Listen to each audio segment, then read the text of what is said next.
Aries, welcome to your weekly reading. Let's see what messages we have for the week ahead for Aries, Sun, Moon, and Rising. Keep in mind, my friends, these are general readings and will not resonate for everyone. So make sure to check out your other placements to get a more complete picture. And if you'd like a personal reading, you can find the link for that in the description below, or you can send me an email to set that up. All right, let's get started for Aries. Sun, Moon, and Rising positions for the week ahead. What is the energy around Aries for this week? What is the energy around Aries for this week? What are you sort of tapping into and dealing with this week? Okay, let's see. Oh, love that. We see abundance on the bottom of the deck, and the passion card comes flying out. So I feel like you're going to be tapping into service is also here. So it feels like you may have a passion for serving others that's going to lead to a lot of abundance. You may just be discovering this in yourself. You may be this week spending some time trying to figure out what is the service you can offer to others? What is you being of service? What does that look like? What does that mean for you? Where can that tie into something you feel passionate about?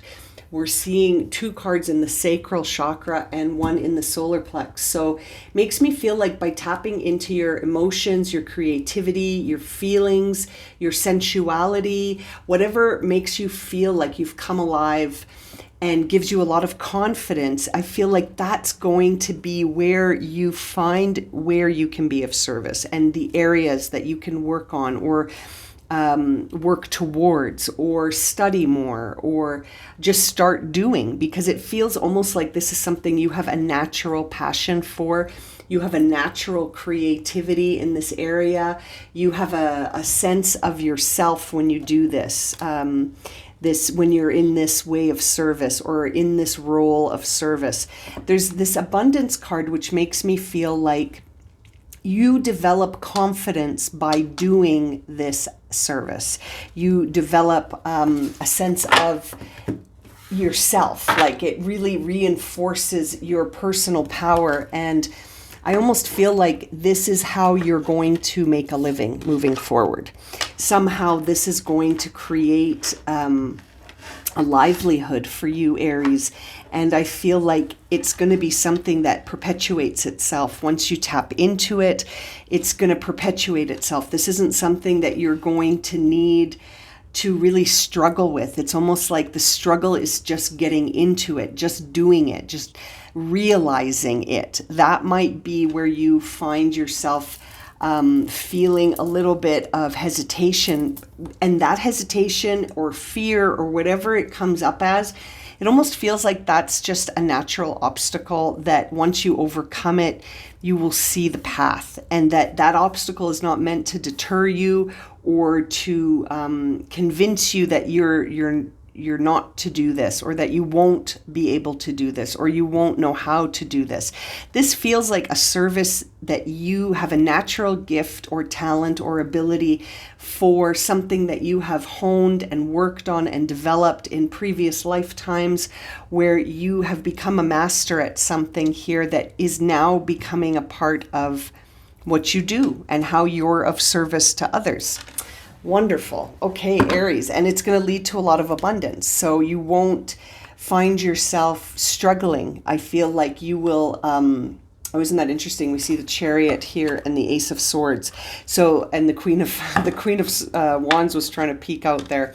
So that really confirms it for me that this is something that's going to help you move forward into your next sort of chapter, if you will. And it's almost like a spark, a brand new idea, something new for you to sort of focus on that becomes and grows and develops into you being of service in a certain way that feels really, really natural and like it's a part of you. It feels connected to who you are already. There's the Queen of Swords. Yeah, I feel like you're seeking this week. You're trying to discover this.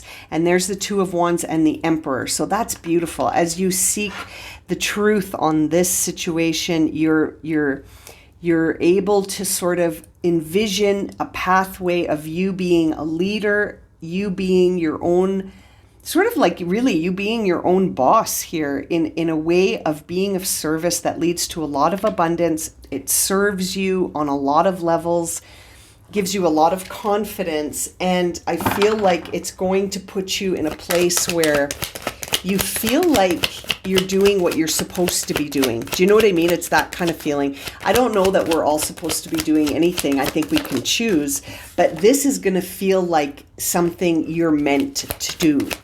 And it's almost like it's a time for you to really look at, this night was sort of in reverse when he came out. So that to me tells me that this is going to allow you to express yourself. This is going to give you movement in a way that allows you to be yourself.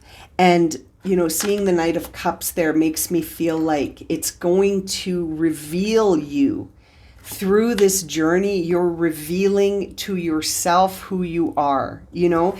And if there's been any doubt on that, it almost feels like that is going to get wiped out, that you won't hide who you are anymore. You're going to step forward as a leader, doing something you have a lot of passion for, and it feels like it does some good in the world. There's the Ace of Swords that we saw when we cut the deck. So again, this is a new beginning for you, and you're choosing it based on your quest for the truth. You're looking at this, and I feel like that Queen of Swords embodies your desire to understand yourself on a deeper level, and you're asking questions of yourself, and those questions are creating the answer. You know what I mean? Sometimes when we search for the pearl, the searching for the pearl creates the pearl. Does that make sense? Like, and you're the pearl. So as you seek yourself, you find yourself in that journey, and it's the journey that creates that element that you're looking for. Seeing the Wheel of Fortune on the bottom of the deck really makes me feel like this is something that will move you forward in that abundance. And I'm going to pull one more card here. Six of Pentacles. Beautiful. So there's your abundance. There's your balance. You're going to be giving and receiving. You're going to be of service. It's going to be a time that feels very connected to who you are. And I feel like it moves you forward here in a way that you might not see the whole picture, but you don't need to. Don't let that create any fear for you or any hesitation. Take this as it's revealed to you. You know what I mean? Like if it's just the first step that you're like, well, I feel I'm of service when I do the following, then go do that. You know, you don't have to question it beyond that. Or I feel passionate when I'm doing the following. Well, then go do some more of that. And I feel like it's going to unfold for you as you step into it with that Two of Wands and the Queen of Swords. I feel like as you take, what's that expression? If you take one step towards the gods, they take 10 steps towards you. It's sort of this idea that as you start walking the path creates itself because you're on it and you're walking. You know what I'm saying? It's very interesting.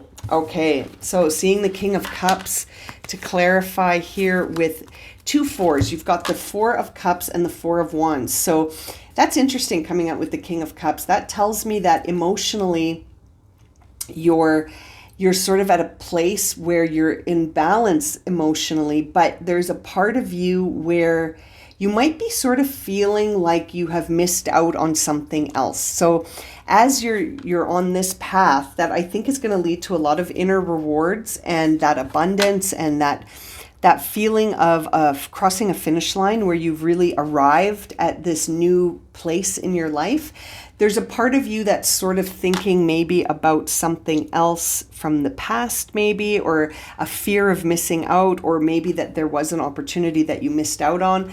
But ultimately, I feel like that could just be sort of the landscape or the background of you moving past something. This could almost just be the remnants of of you moving away from one experience and head first into this new chapter. And seeing the King of Cups there tells me that you've got this energy of being sort of like very balanced in a sea full of drama and emotions that aren't yours. So it's interesting. You may have left behind a period that was very sort of unstable emotionally for you. Not that you were unstable emotionally, but there was a lot of unstable emotions around you.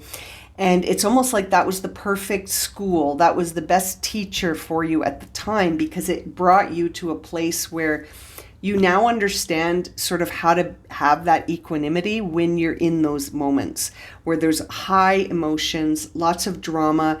I feel like you don't get involved in that. You understand where the line is, where you are and where that drama exists outside of you. And it's like you're able to sort of move through that now. And so I feel like seeing that makes me think that you've sort of been working on trying to find that balance within. And there's the Empress. So that's wonderful energy to see. You've got the Emperor and the Empress. So I really feel like you are creating something here for yourself, Aries. You are moving towards a new beginning. It might require some reflection and sort of integration, like we're really tapping into something here that is you, and it's sort of, I feel like you're moving away from an illusion of who you are and into your true self. And you're really embodying that true self. Seeing the Hermit there makes me feel like you may be needing some time in sort of quiet reflection, some isolated reflection, not isolating yourself in an alienated way, but just to remove yourself from that external world for a moment to understand this new perspective, so you can integrate. And seeing the Tower there tells me that this could significantly shift your current material reality. This could really shift things. You might move, you might find things get cleared away that no longer resonate or no longer serve as you're on this new path. So don't resist that, Aries. Keep that in your mind as something to just surrender to as things sort of dance their way in and out of your life. These are things that are just moving parts, shifting energies. You're in a state of realignment right now. As you have asked the question, you have become the answer, and it's all shifting around you. So let's see here. You might have to have some moments where you accept the things that are shifting out and sort of have gratitude for them as as you move past, right? As they move out and you move on. All right, Aries, to close your reading for this week, let's see, what does Aries need to surrender or surrender to? What does Aries need to surrender or surrender to? Surrender to the magic of who you are. I really feel like whatever we're picking up on here as your service to others, your true connection to your passion and where you feel alive and this abundance that comes in for you, it really is who you are. Like you're discovering your true self and you're allowing the rest to sort of fall away. It's interesting. It says here, we all have magic within us, even in the mundane aspects of life. Remember that you are a magical being with uniqueness and worth that comes from just being you. And I feel like you're discovering an aspect of your true self that is going to lead to a way of serving others and connecting to others in a way of service. This feels like it's going to bring in a lot of balance for you, a lot of abundance, a lot of independence, and a lot of truth. You being you, very much feeling that there's no longer an illusion between who you are and who you show you are. Those will become the same. The insides will match the outsides, if that makes sense. And I feel like this has all come about because you started to seek and you started to have questions about this, and now the universe is answering your questions, right? Like you're seeing the answer, and the answer is to sort of surrender to who you are and express that openly without sort of feeling like you have to hold back or feel like you're missing out on anything else. I feel like there is a part of you that's like, but if I do this, that means I'm sort of moving away from other things. And I think you're coming to terms with that right now. Very interesting. I'm going to leave it at that for you, Aries. Thank you so much for joining me today. And I hope that this reading has been helpful and resonated for you. I look forward to reading for you again soon, my friends. Take care. I'm sending you so much love and light.